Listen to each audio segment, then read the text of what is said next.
ಕೊಪ್ಪಳ ಜಿಲ್ಲೆಯಾದ್ಯಂತ ಮತ್ತು ಗಂಗಾವತಿ ವಿಧಾನಸಭಾ ಕ್ಷೇತ್ರ ವ್ಯಾಪ್ತಿಯಲ್ಲಿ ಆಚರಿಸಲಾಗುತ್ತಿರುವ ಹಿಂದೂ ಮುಸ್ಲಿಂ ಸಮಾಜ ಬಾಂಧವರ ಪವಿತ್ರ ಹಬ್ಬವಾದ ಮೊಹರಂ ಹಬ್ಬವನ್ನು ಶಾಂತಿಯುತವಾಗಿ ಆಚರಿಸುವ ನಿಟ್ಟಿನಲ್ಲಿ ಯಾವುದೇ ರೀತಿಯ ಅಹಿತಕರ ಘಟನೆಯನ್ನು ನಡೆಯದಂತೆ ಅಲ್ಲದೆ ಎಲ್ಲ ಸಾರ್ವಜನಿಕರು ಕಾನೂನನ್ನು ಕೈಗೆ ಕೊಳ್ಳಲಾರದೆ ಈ ಒಂದು ಮೊಹರಂ ಹಬ್ಬವನ್ನು ಶಾಂತಿಯುತವಾಗಿ ಆಚರಿಸುವಂತೆ ಕೊಪ್ಪಳ ಜಿಲ್ಲಾ ಪೊಲೀಸ್ ವರಿಷ್ಠಾಧಿಕಾರಿ ಡಾಕ್ಟರ್ ಅರಸಿದ್ದಿ ಅವರು ನಮ್ಮ AT1 ತಿಳಿಸಿದ್ದಾರೆ. ಜಿಲ್ಲೆಯಲ್ಲಿ ಸುಮಾರು 700ಕ್ಕೂ ಅಧಿಕ ಮೊಹರಂ ಹಬ್ಬದ ದೇವರುಗಳನ್ನು ಮಸೀದಿಗಳಿಗೆ ಪ್ರತಿಷ್ಠಾಪಿಸಲಾಗಿದ್ದು, ಯಾವುದೇ ರೀತಿ ಕತಲ್ರಾತ್ರಿ ಆಗಲಿ ಸವಾರಿ ದಿನ ಆಗಲಿ ಸಾರ್ವಜನಿಕರು ಗಲಾಟೆ ಮಾಡದೆ ತಮ್ಮ ಶಾಂತಿಯುತವಾದ ಹಬ್ಬವನ್ನು ಆಚರಿಸುವಂತೆ ಜಿಲ್ಲಾ ಪೊಲೀಸ್ ವರಿಷ್ಠಾಧಿಕಾರಿ ಸಾರ್ವಜನಿಕರಿಗೆ ಕರೆ ನೀಡಿದ್ದಾರೆ. ನಮಸ್ಕಾರ. SP ಕೊಪ್ಪಳ ಡಾಕ್ಟರ್ ಅರಸಿದ್ದಿ ಮಾತಾಡ್ತಾ ಇದ್ದೀನಿ.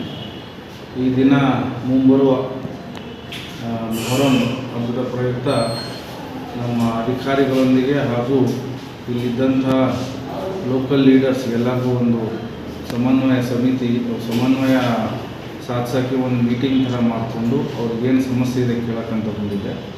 ಸೊ ಇಲ್ಲಿ ಯಾವುದೇ ಥರದ್ದು ಏನೂ ಸಮಸ್ಯೆ ಇಲ್ಲ, ಎಲ್ಲ ಒಗ್ಗಟ್ಟಾಗಿ ಮಾಡ್ತಾರೆ. ಜಿಲ್ಲೆಯಲ್ಲಿ ಸುಮಾರು 700 ದೇವರುಗಳು ಕೂಡ್ತಾರೆ.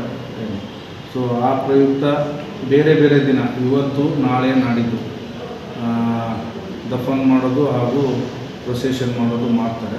ಸೊ ಅದ್ರ ಪ್ರಯುಕ್ತ ನಾವು ನಮ್ಮ ಜಿಲ್ಲೆಯಲ್ಲೇ ಎಲ್ಲ ಅಧಿಕಾರಿ ಸಿಬ್ಬಂದಿಯವರಿಗೆ ನಿಯೋಜನೆ ಮಾಡಿದ್ದೀವಿ. ಅದು ಅಲ್ಲದೆ 2 KSRP ಬರ್ತಾ ಇದ್ದಾವೆ, 10 DR, 400 ಹೋಮ್ ಗಾರ್ಡ್ಸು, ನಾವು ಸುಮಾರು 200 CCTVs ಹಾಕ್ಸಿದ್ದೀವಿ ಎಲ್ಲೆಲ್ಲಿ ಜಿಲ್ಲೆಯಲ್ಲೆಲ್ಲ. ಅದು ಅಲ್ಲದೆ ರೌಡಿ ಶೀಟರ್ಸು, ಕ್ರಿಮಿನಲ್ ಗುಂಡಾಸ್ ಅವರೆಲ್ಲರಿಗೂ ನಾವು ಬಾಂಡ್ ಓವರ್ ಮಾಡಿ ವಾರ್ನ್ ಮಾಡಿದ್ವಿ. ಸೊ ಇಲ್ಲಿ ಯಾವತ್ತು ಹೋದ ವರ್ಷ ಆಗಲಿ ಅದರ ಹಿಂದಿನ ವರ್ಷ ಯಾವುದೇ ಥರ ಪ್ರಕರಣಗಳು ಆಗಿದ್ದು ಇಲ್ಲ ನಮ್ಮಲ್ಲಿ. ಸೊ ಆ ಪ್ರಯುಕ್ತ ಎಲ್ಲ ಶಾಂತಿಯುತವಾಗಿದೆ. ನಮ್ಮ ಅಧಿಕಾರಿ ಸಿಬ್ಬಂದಿಯವರೆಲ್ಲ ಶಾಂತಿಯುತವಾಗಿ ಮಾಡ್ತಾರೆ. ಜನರು ಕೂಡ ನಮಗೆ ಸಹಕರಿಸ್ತಾರೆ ಅಂತ ಅವ್ರು ಭರವಸೆ ಕೊಟ್ಟಿದ್ದಾರೆ. ಧನ್ಯವಾದ. ಸರ್, ಈಗಾಗಲೇ ಈ ಮೊಹರಂ ಹಬ್ಬ ಕುರಿತಂತೆ ನಮ್ಮ ಕೊಪ್ಪಳ ಜಿಲ್ಲೆ ಗಂಗಾವತಿ ತಾಲೂಕು ಸೂಕ್ಷ್ಮ ಅತಿ ಸೂಕ್ಷ್ಮ ಅಂತ ಏನಾದರೂ ಆ ಥರ ಯಾವುದೂ ಅತಿ ಸೂಕ್ಷ್ಮ ಇಲ್ಲ ನಮ್ಮಲ್ಲಿ. ಬಟ್ 2 ವರ್ಷ ಹಿಂದೆ ಗಲಾಟೆ ಆಗಿರೋದು ಗಂಗಾವತಿ ಗ್ರಾಮೀಣ ಠಾಣೆಯಲ್ಲಿ 4, ಆಮೇಲೆ ಕೊಪ್ಪಳ ಟೌನ್ ಹಾಲಿನ 1. ಇಲ್ಲಿ ನಾವು ಆಚರಣೆಗೆ ತಹಶೀಲ್ದಾರ್ ಇವರಿಂದ ಬ್ಯಾನ್ ಮಾಡಿದ್ದಾರೆ. ಸೊ ಅದು 2 ವರ್ಷ ಹಿಂದೆ ಸ್ವಲ್ಪ ಗಲಾಟೆ ಅವರವರಲ್ಲಿ ಮಧ್ಯೆ ಗಲಾಟೆ ಮಾಡ್ಕೊಂಡಿದ್ದಕ್ಕೆ. ಸೊ ಅದು ಬಿಟ್ಟರೆ ನಮ್ಮಲ್ಲಿ ಎಲ್ಲ ಜಿಲ್ಲೆಯಲ್ಲೆಲ್ಲ ಶಾಂತಿಯುತವಾಗುತ್ತೆ.